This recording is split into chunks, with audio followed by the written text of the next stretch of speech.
This is Duke University. This week on Office Hours, mystery, romance, murder. Professor Michael Malone is the author of numerous novels and short stories filled with intrigue. He was also an Emmy-winning lead writer for the long-running soap opera One Life to Live. I have never known a fiction that didn't have facts in it, Malone says, but the fundamental point about telling stories is those facts are no excuse for fiction. Today, Michael Malone takes your questions on the art of storytelling. Welcome to Office Hours. I'm Jasmine Aldridge, a Duke Senior and co-producer of Duke Student Broadcasting. Joining me here today is Professor Michael Malone, who I'm sure many of you viewers recognize from the English Studies and Theater Studies department. So thanks for joining us today. Pleasure to be here. So let's just jump right into getting some of your opinions on the art of storytelling. We all know that there is a basic component in stories, the beginning, middle, and end. But I wanted to ask you, what would you say are some key critical components that are vital to making a story great? Well, that's a serious question. Yes, a great story has a great beginning, a great middle, and a great end. And when you're judging prizes, as I'm often doing, that's a great consolation, because if it doesn't have a great beginning, you just say, no, not this one. But what makes fiction work is quite fundamental, and I've been saying this these decades of writing fiction and teaching fiction. You make the reader or the viewer want to know what happens next to characters they care about. Both those things have to be true. There's a great deal of modernist fiction that two people just stand in a room and holding a glass of wine and say, oh, we'd get a divorce if it weren't so much trouble to do it. And they don't do anything. So think of Little Red Riding Hood. She goes through the woods. All of a sudden, the wolf jumps out at her. What happens next? You want to know. And you care about Little Red Riding Hood. Some, like, thriller, espionage, they're all about the plot, the what happens next, without your investing in the character. But when you care about that person, and people can come to care about fictional characters very deeply. They spend time with them, and they admire them, or they are suspicious of them. They're invested. So what happens next to that character? But that said, I believe in narrative. I believe in story. I see no reason why a really good work of fiction or play or movie can't be as beautifully written as a poem. So every word, it's a page turner, but you have to turn the pages a little more slowly than for some, because every word is resonant.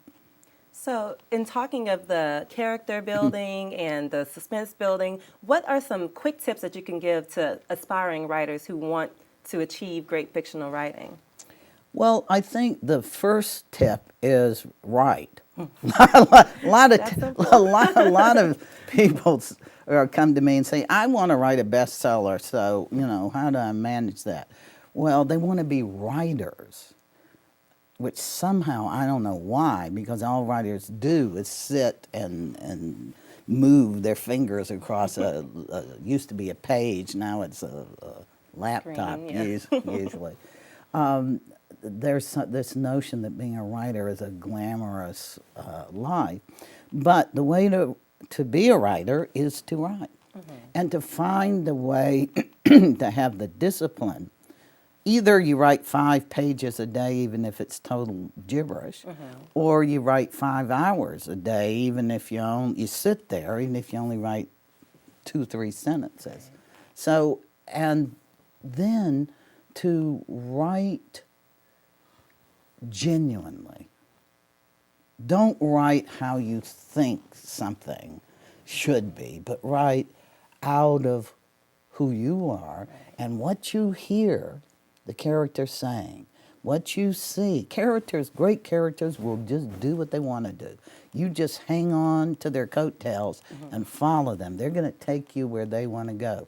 They're going to do the things that are in them to do if you really listen to them. I write by hearing. And one of the problems young writers, early writers have often is they're writing dialogue rather than listening to dialogue. People don't talk in very formal ways when they're in conversations. They interrupt each other and they leave words out and so forth. So that's the gift. The gift of dialogue is to keep it natural. Yes, keep it. To have that gift to do natural dialogue is something that you're given. So I find when I look back at manuscripts of my work, the descriptive passages the adjective will be changed and changed and changed. I will work on it and work on it, and the dialogue is almost exactly the way I first hear it. So. Well, that's an amazing quality to have. Yeah. So you spoke a little bit about you have to speak from your own voice and really listen to what you want these characters to become. What would you say kind of helped create your voice? Like, what were your inspirations in becoming a novelist?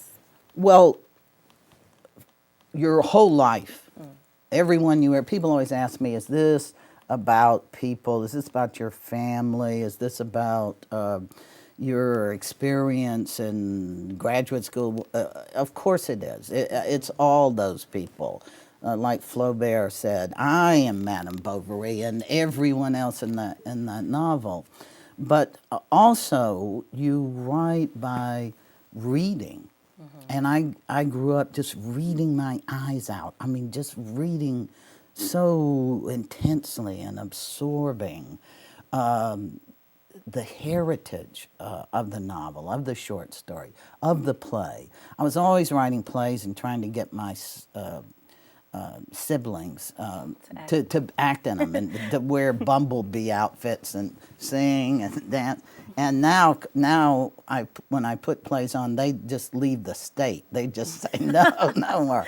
But luckily, I have Duke students who are wonderfully talented. But of all the people I read, all the writers I read, the greatest influence on me was Charles Dickens, whom I think is the novelist.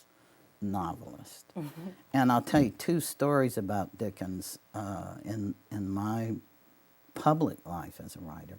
The first is was in England and a novel of mine was coming out, and there was an article about me in a well-known magazine, and they had drawn a satirical drawing of me. And it showed me at Dickens' desk, and I'd gone to Dickens' house to put my hands on his desk where he wrote his novels, and it was showing someone very enthusiastic and saying, "Oh, these Americans, they're so emotional," and the other was that I won an Emmy. And the first time I had that experience, went up on the stage, and as soon as you get up there, you see them flashing, wrap it up, even before you've opened your mouth. But what I said was, this was an Emmy for One Life to Live, I said, Dickens would have done this.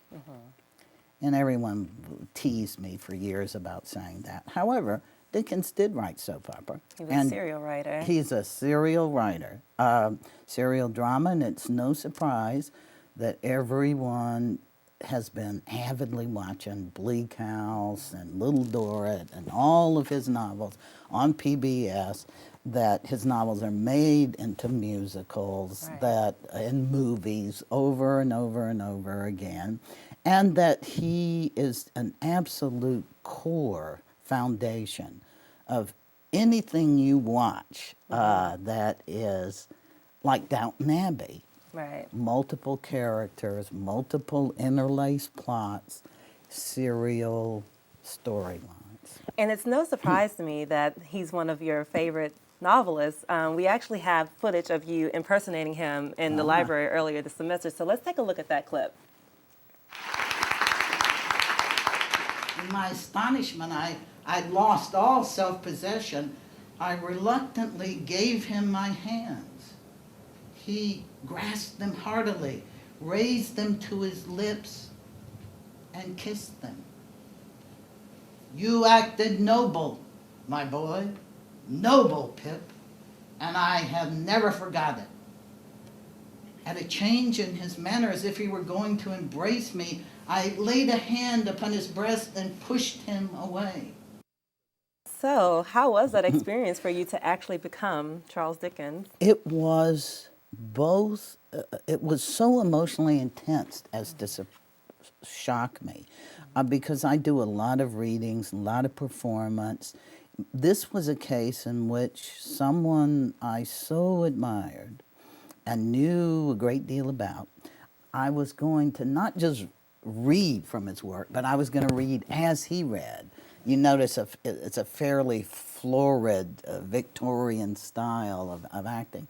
And I was going to read what he read in his final performances, when the intensity of his reading was such, particularly reading very emotional. That's the scene from Great Expectations where Pip finds out that it's the criminal Magwitch who's given him his fortune. That Dickens' heart,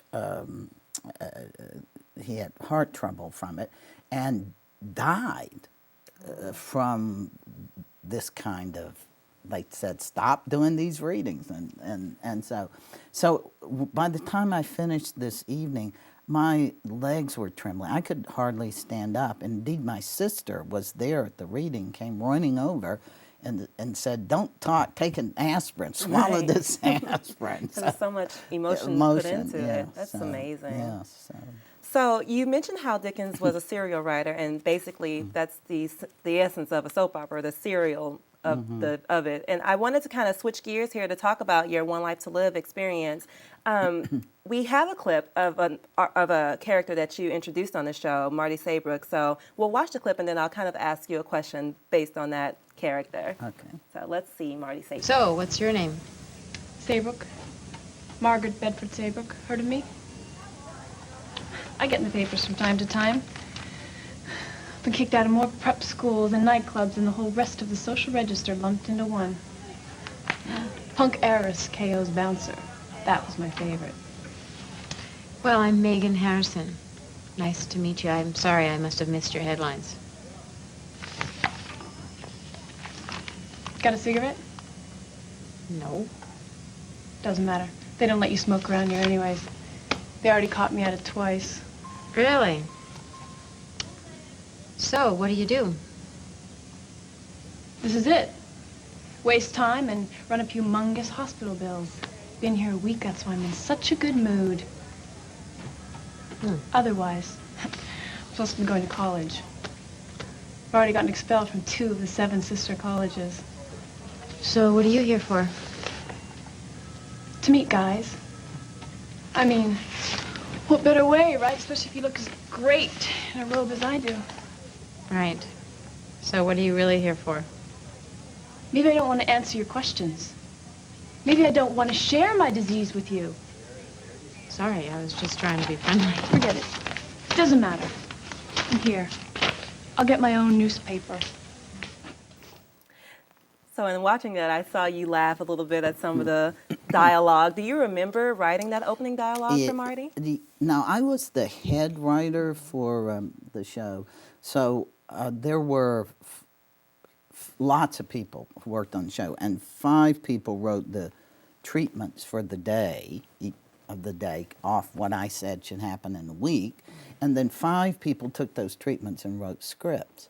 So I didn't write the first drafts, but I always edited, because every script on the show, and we're talking about 252 hours of television. But what the story ends up being is what those characters are saying. Now, in this case, these were two very gifted young actresses.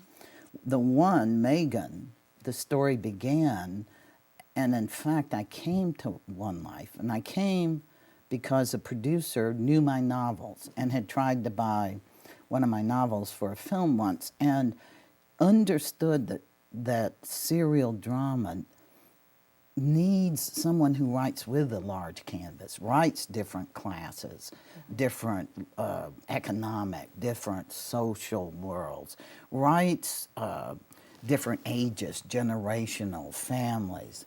This story began when the actress playing Megan said she wanted to leave the show to go to Hollywood, and where she became a primetime performer, as many people in soap opera do. She said, "So kill me."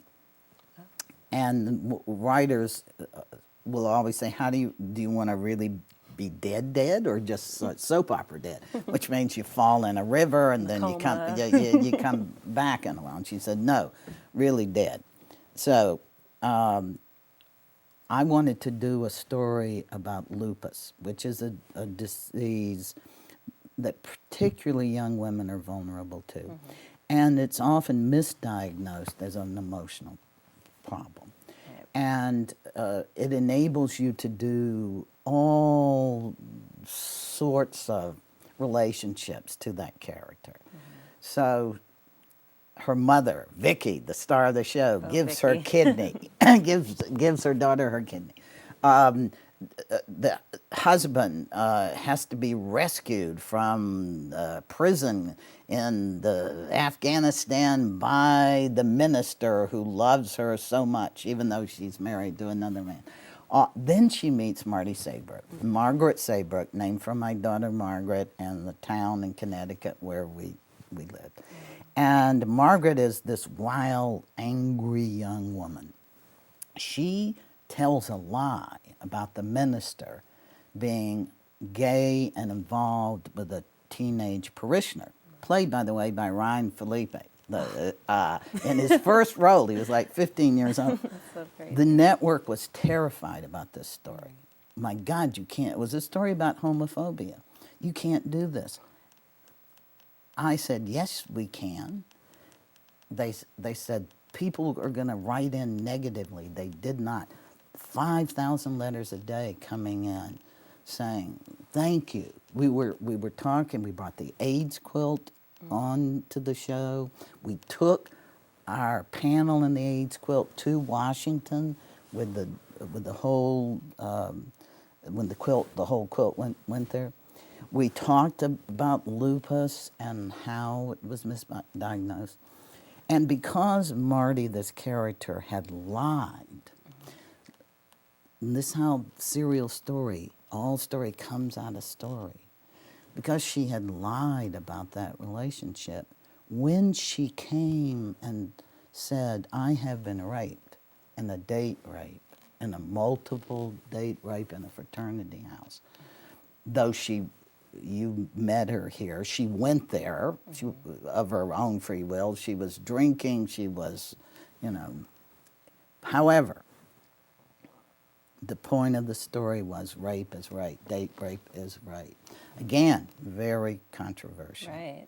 I've read that TV guide Michael Logan said that might have been one of the most daring plots ever attempted on soaps. So what did that whole experience teach you about the importance of taking that kind of risk in writing? I think a writer does what he or she does, what they feel, what they think is important. One of the things that drew me to writing, and I wrote numbers, Another World, One Life to Live, and shows for Fox, and that you would reach that large an audience, and they would care passionately, and that for example, Vicky, someone they'd lived with for many years, said, be tolerant, extend yourself to understand somebody different from you. The audience would listen. So I also had a very brave executive producer Right. Her name is Linda Gottlieb. She was there because she'd made a movie called Dirty Dancing, and they said she understands romance. Right. So she would say, yes, we're going to do this story, and fire us if it doesn't work. And so you need that kind of bravery. Right. You know, it's collaborative. What I love about working in the performing narrative arts, plays, movies, musicals, is they're collaborative. That's very important to me, how that happens. Right, and speaking of collaboration, I wanted to speak a little bit about like how your experience was as being a head writer and also kind of switching into being the profession of a professor and collaborating with students. But before I do that, I want to remind everyone to join in on this conversation. If you're enjoying it half as much as I am, we'd love to hear your questions and comments. Just send them in to the email, Twitter, or Facebook pages, and we'll work them into the show. So as I was saying, being a head writer is kind of similar, would you say, in being a professor, in that you have to collaborate and kind of delegate different duties to different students and different writers. How has those two experiences It's actually been? very, very much like it. I sometimes am laughing that how writing is quite solitary, writing novels and short stories, and I love it, and it's very much at the heart of who I am. But as you can probably tell, I like to be around people. I think the experience of reading a book is vitally important to the book. So I like to read to people or talk with people who have read, and I like to work in collaboration.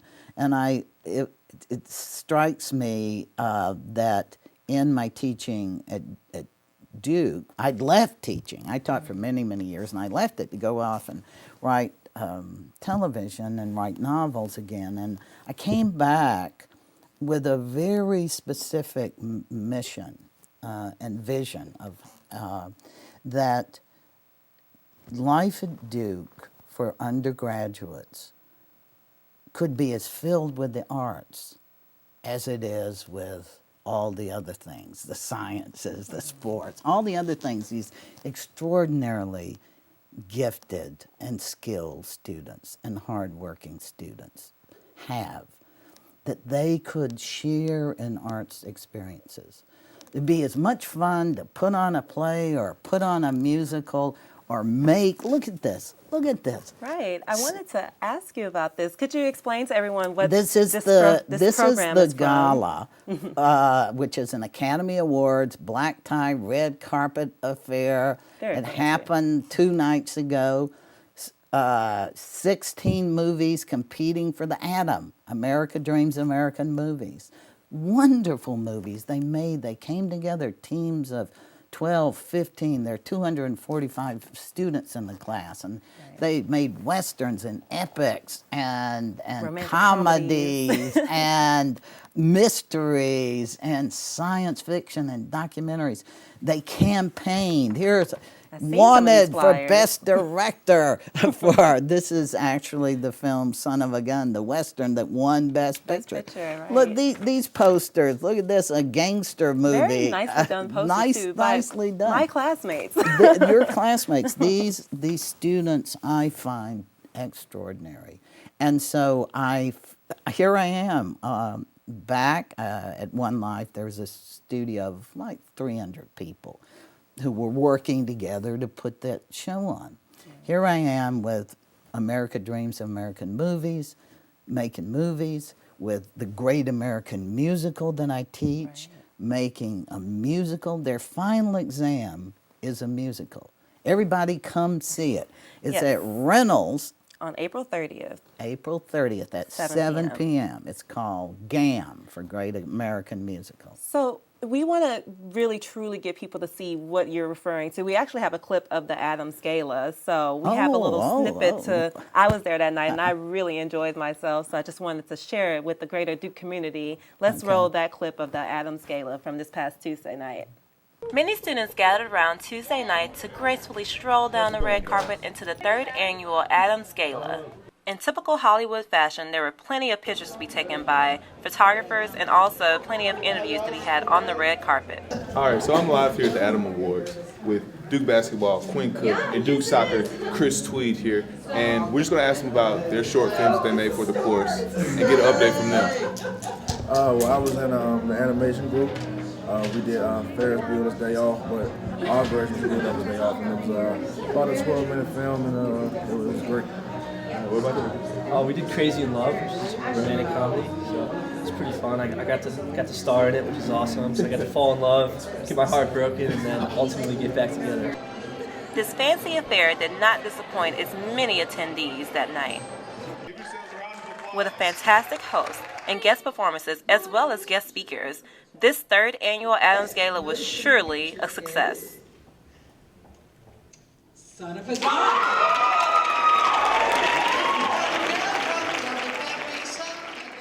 There was a fantastic red carpet drawn out. There was photographers, videographers, just the whole works for this Adams Gala. So I think that's a really important collaborative project for students to undergo. Well,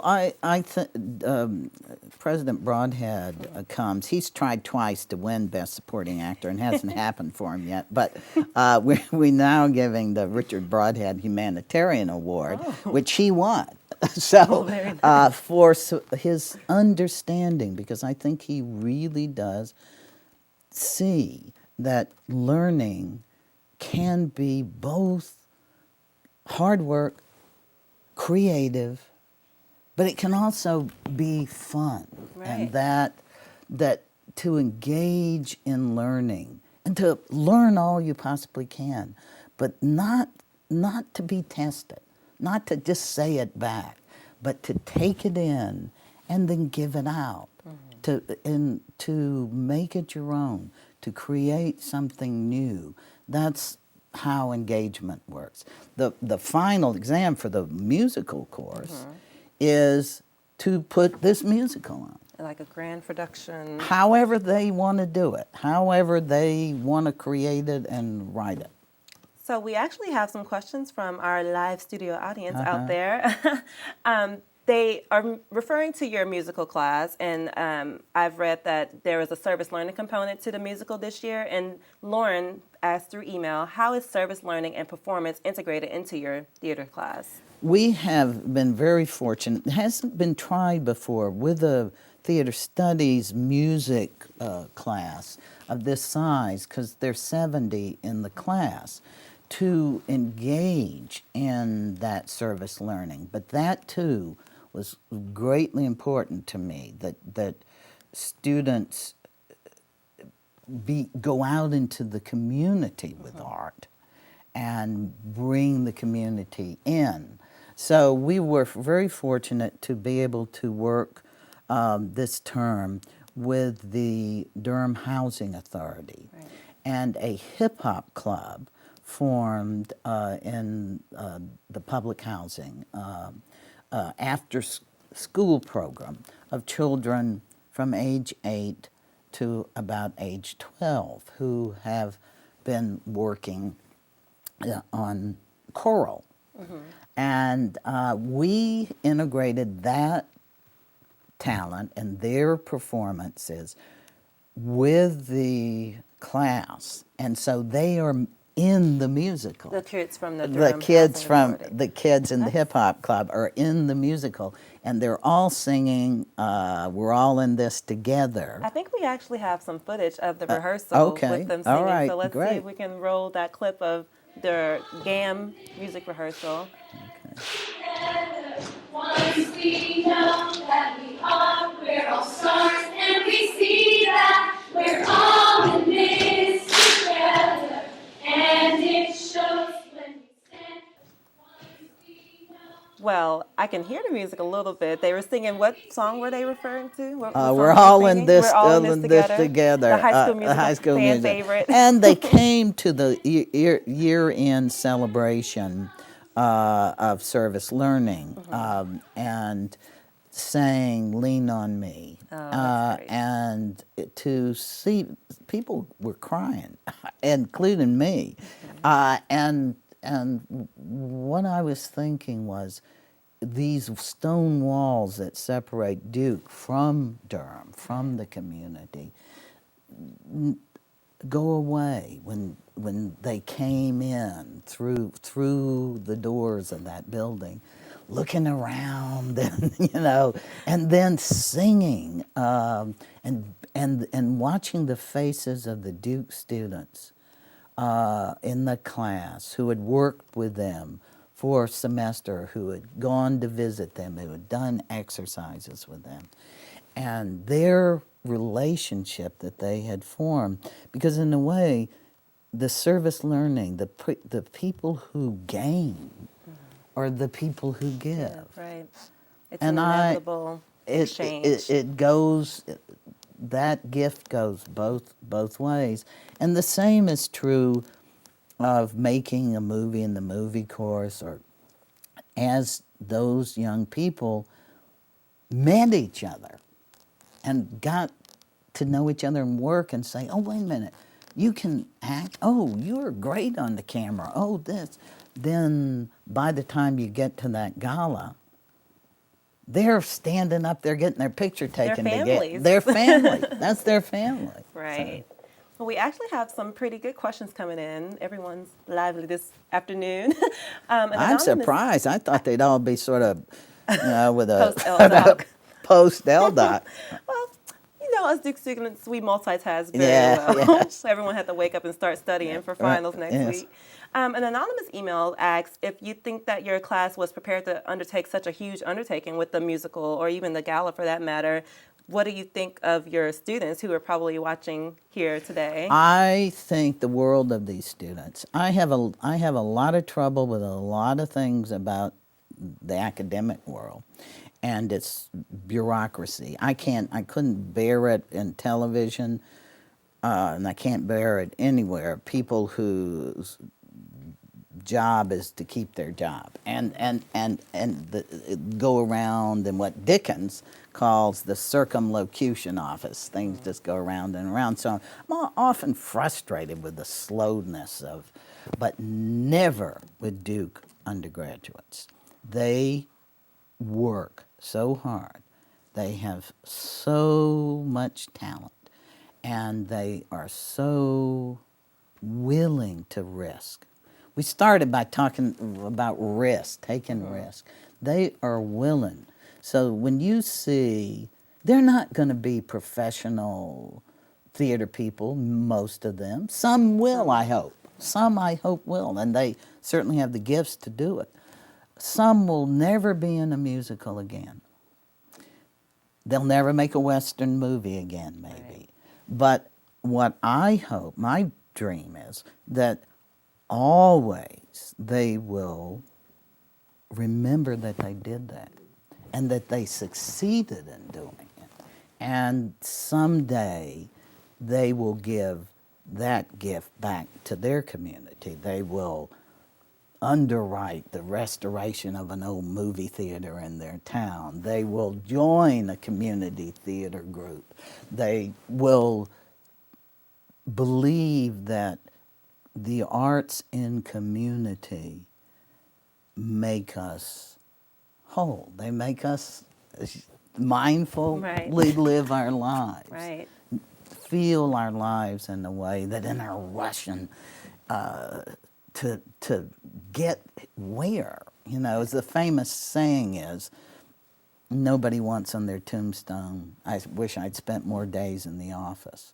Right. But what many cultures that we think of as less evolved than ours, absolutely no. You spend your life putting on plays, doing dance and ritual and song and creating art and with your family, with your town, with your friends. Sharing moments and experience. That kind of reminds me of another question I wanted to get your take on. There's been kind of a shift in television from soap operas to reality television. So I wanted to ask you kind of what was your take on that shift? Do you think it has something to do with our rush, rush, rush culture, or? Yes, I do. I also think, though, that it's all about story. I don't think story will ever go away, and our desire as a human species to hear stories. It can be around the campfire, it can be in a children's book, it can be on the stage, it can be a reality show. What we're looking for is a story. And the fact is that one of the things that broke the ratings of daytime fiction was the O.J. Simpson trial, because people stopped watching their story to watch another story, which was a story with a lot of suspense and an outcome that people wanted to know. Right. High stakes, high conflict, high time ticking. And so reality television, which is much less expensive, still maintains who's going to survive on this island, who's going to come down the runway, all the American dreams that we live out. Who's going to be the American Idol and sing a musical song? So that hasn't changed. Of course, I come out of a world of books that you hold in your hand. I'm facing, will they go away? Will we read them on our little iPads and our Kindles? But story won't ever go away. Even just hearing your response to that question, I've just reminded myself of how every sitcom or every 1 hour television drama, it has this basic component of raising the stakes, what's going to happen next. So what you're saying is true. It's like it's a never-ending critical component of storytelling. I'll jump into another question we have here. Taylor asked through email, what is the best advice you could give to aspiring artists that want to perform or work in the arts as a living? Like you mentioned, some of your students, many of them won't. They'll go on to do something else, but some of them will actually pursue the arts as a career. So what advice would you give them? Well, any advice that you give to someone who really wants to be an artist, whether a writer or a singer or a dancer or a painter, they aren't going to listen to you. If you say, my advice to you is go to medical school or go to law school. I used to say to my daughter, if you meet someone who says, I'm a writer, just say, never mind, I'm looking for somebody else. But no one will listen, because to want to be an artist is to want to be who you are, which everyone should do. So meeting people, having contacts, I say to the students in these courses, these are your people, these are your family, you're meeting now. They will be there for you. And what I saw many years ago at Yale, that community went out. They went out to New York City, they went out to LA, and then they were there for the people who came after. Hey, I'm a Duke alum. You're working at this show. Do you know the casting director? That's the sort of thing that more and more is going to happen at Duke. I've seen it happen just in the years that those people are there. Call on them. Don't hesitate to call on them. Ask people who may know, and then don't give up. Right. Don't give up. It's good advice for us all, no matter what career path we're pursuing. I really take that to heart, so thank you. We also have another question from Eric from email. He wants to know your opinion on Dan Brown's success. Like, how do you account for his success, the writer of the Da Vinci Code? Eric says that he is a superb writer at developing high concept premises and suspense and narrative pacing, and his descriptive skills are awesome as well. So how would you account for his success? Just exactly what this Eric says. A high concept, an irresistible concept, that there is a code. We all love secrets. Right. We love to break codes, to understand what the secret comes from. The power of women in that novel, The Da Vinci Code. I was on it was sort of, I had once been asked at a party to go over and talk to Dan Brown because he was sort of shy and he'd written a few novels, but nothing had really happened. And then I thought about that moment when I was on a cruise ship that was going in the Mediterranean, I think. Everybody on that ship, of all different languages, was sitting by the pool reading the Da Vinci Code. You know, I mean, there's a Spanish version, a German version, a French version. Wow. So this is a. Then once you get this, you do it again and again, and so readers know. Oh, here comes a new Janet Ivanovich novel, or here comes a new Robert Ludlum novel, or here comes a new Dan Brown novel. One of the things friends of mine in the publishing world have always just said, "Oh, Michael, what are you doing? How, you write one kind of novel, and then rather than writing that kind of novel, like when I wrote Uncivil Seasons, which has 2 detectives in it, everyone said, where's the next one? Where's the next one? Well, Handling Sin, which was a large comedy novel, came out. Then I wrote another Times Witness detective. Then I wrote a novel, an academic satire novel about the life of a musical theater department at a small southern university. So then I went off and wrote television. So there is a way in which a highly successful novel is a brand today. The same way a television show is, or a movie star is, or look at this. They won. They branded their product.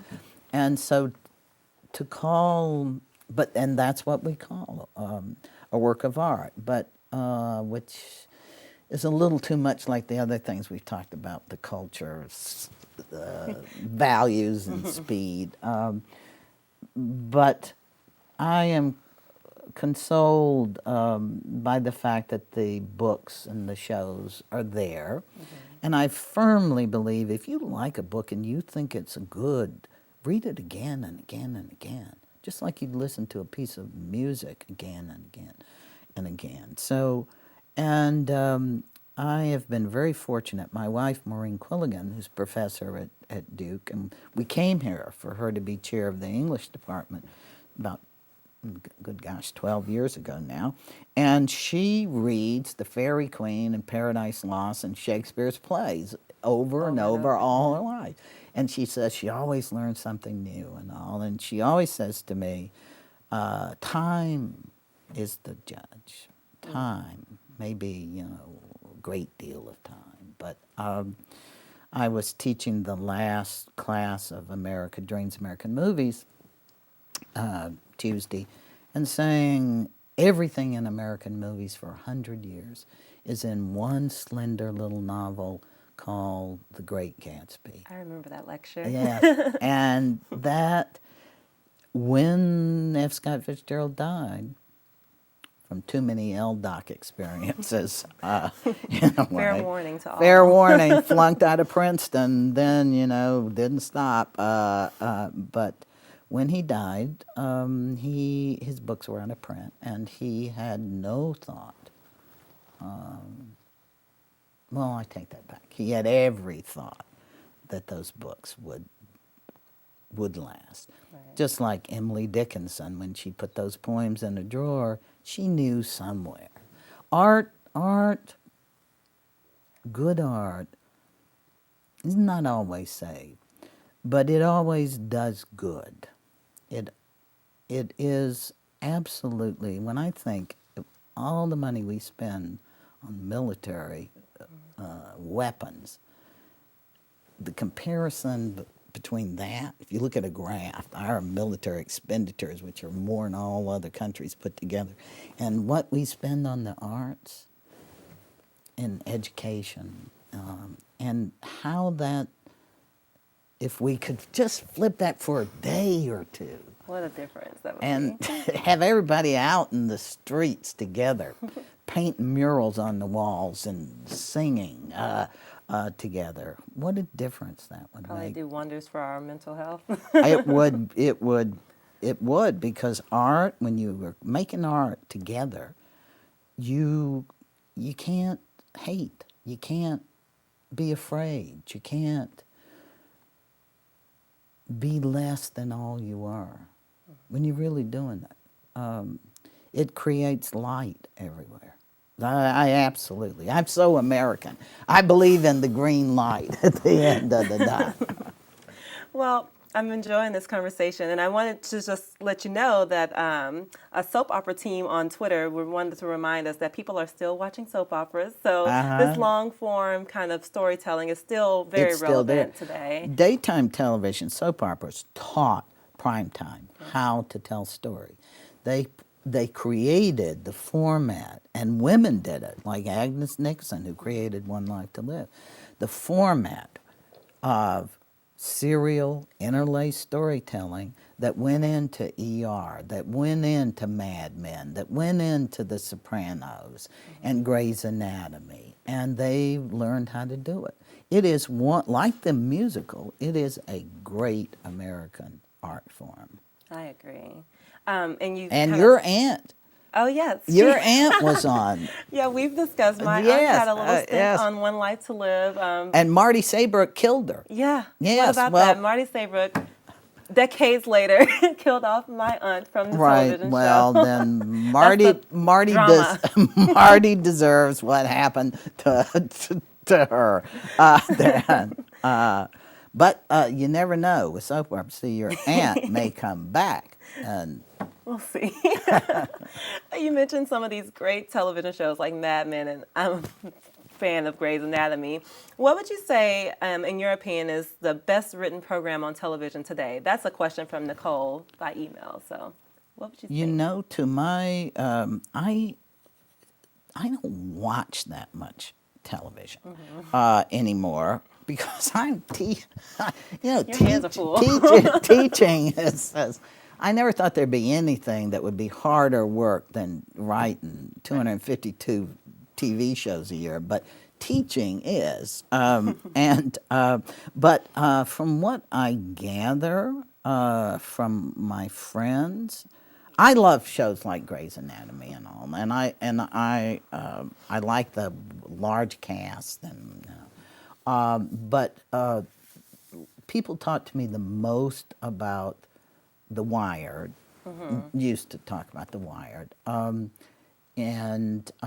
Mad Men, which what I've seen I like, but I don't watch that much. And everyone now is telling me I have got to watch Smash. Oh, I've heard that too. Yeah, because it's about musicals.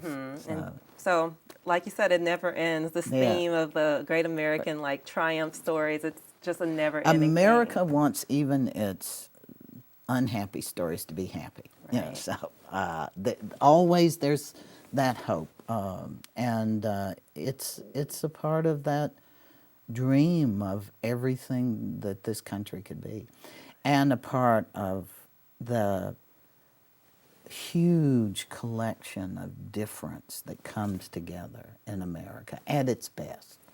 That people want to export all over the world.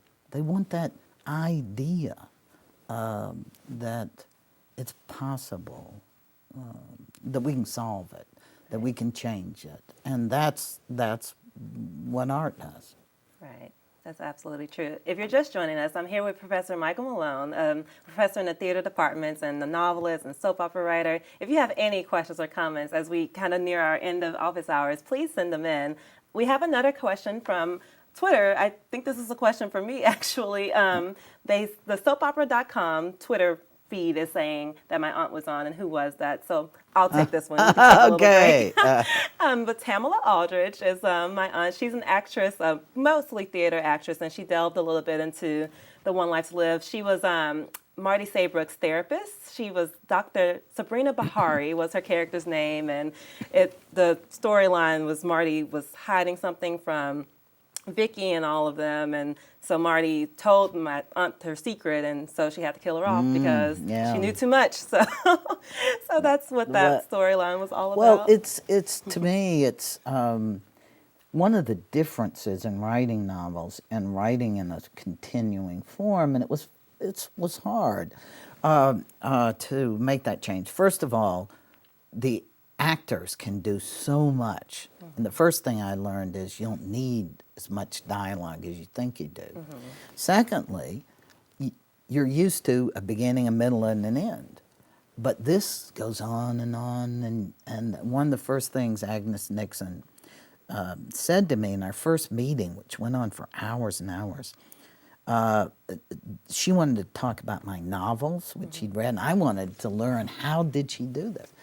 And she looked at some of my first stories, and she said, well, Michael, this is just wonderful. She's very Southern. But you've got all your waves crashing at once. You know, this person dies, and this person gets married, and then all.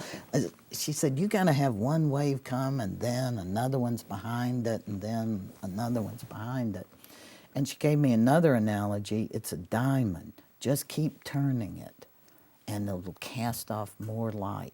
More something new about the character now. But it's been, in a way, hard for me, and in a way wonderful, that all these characters I created on that show went on the show. Todd and Marty and Nora and Blair and all these people had a life, and David Vickers, the villain, still up to his villainy, and that were, in the way I think about characters, they're so real to me. But I don't think, what are the characters in Handling Sin doing now? Right. I don't think that, except if the one case in which I've written 3 books in a trilogy, the 2 detectives, Justin and Cuddy, Uncivil Seasons, Times Witness, First Lady, and now I'm writing Dark Winter. I'm supposed to be writing Dark Winter. It is considerably, it's like a Duke paper I'm asking for extensions all the time. But then you say, well, what would that person be doing? What happens next? What happens next? That same quality persists. Well, as we wrap up here, I just kind of want to ask a couple of fan favorite type questions. Lauren by email, or not Lauren, sorry, we have so many questions, I'm losing track. This is actually an anonymous email. Someone asks, do you write better in the morning or the night? Or do you have any opinion about when you particularly write better? Well, Maureen, my wife, used to say he's a 9 to 5 writer, but she meant 9 at night till 5 in the morning. And I used to work, because I work by listening, I want it to be quiet, because I hear everything. And so I only want to hear the fiction. But when I started working in television shows, I'm working in that kind of collaboration, it shifted to a morning. And now, of course, I mean, I can't say, well, we're going to teach America Dreams at 3 a.m. You know, that's not going to happen. Or maybe, I don't know, maybe it would. But I think my co-teacher, Mariana Tergovnik, in that class would say, I don't know, Michael, a little early. Speaking of that program, which I have taught with her in New York, is an example of what I mean about how arts can come in. Duke in New York. What a course. Gosh, if I could have done something like that, you spend your life going to plays and concerts and galleries, and and don't. My advice to Duke students is don't lose these years. Enjoy it. It should be fun. Learn everything you can, and don't stress about it. If you can't have fun now and take risks now and challenge yourself now. When you're going to do it? Right. That's Yeah. some excellent advice, especially as a graduating senior, to Yes. remember how young that we actually are. Yes. And there's still time to do all of these things. I have another question, an interesting question from Amy Mistretta via Twitter. We just love our quick, fast technology these days. She asked if Michael could have written the ending, Michael being you, could have written the ending for the character, for one character on the One Life to Live finale, what would it have been for any character, the ending for that character on the finale? Could you think of any storyline that you would want to wrap up for a particular character? Well, like I say, the story never ends. Right. But I would assume that there would be a reconciliation of some sort, an understanding and a forgiveness of some sort between Todd and Marty for the horrible crime he committed against her, that there would be some way in which Dorian and Vicky had some amazing last adventure together. And Lord knows, over the years, we put them falling down mine shafts and caught in a cave and everything, but some amazing last moment. Well, I've enjoyed my time with you here today in this conversation, me- and the people who have written in have enjoyed it too, I can already tell. In closing, since this is office hours, could you leave us with one final assignment as we go off into summer break? One final assignment of what would you recommend is like a book that we should all read this summer? A book that I was going to say, go out and smell the roses, enjoy, Or that. I'll enjoy take that the assignment. summer. To rest in yourselves, to these students, to say, I really can do this, or I really had fun doing this, or I want to do this again. Or now, as for books to read, as many of mine as are in the Gothic bookstore, go over there immediately and snap them all up. Start with Fool's Cap, which is sort of at Duke, takes place at Duke, and a fictional Duke, of course. Yeah, I'd say spend the summer reading my novels. Oh, well, hey, good advice as any. Well, I wanted to remind you all to go out to Reynolds Theater on April 30th, if you can, to check out the Great American Musical written by your own My class. And they wrote a beautiful musical. It's at 7 p.m. at Reynolds Theater.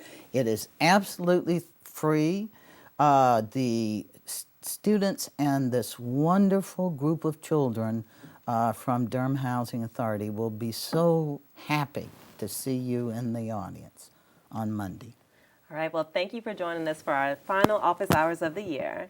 This has been Jasmine Aldridge with Office Hours.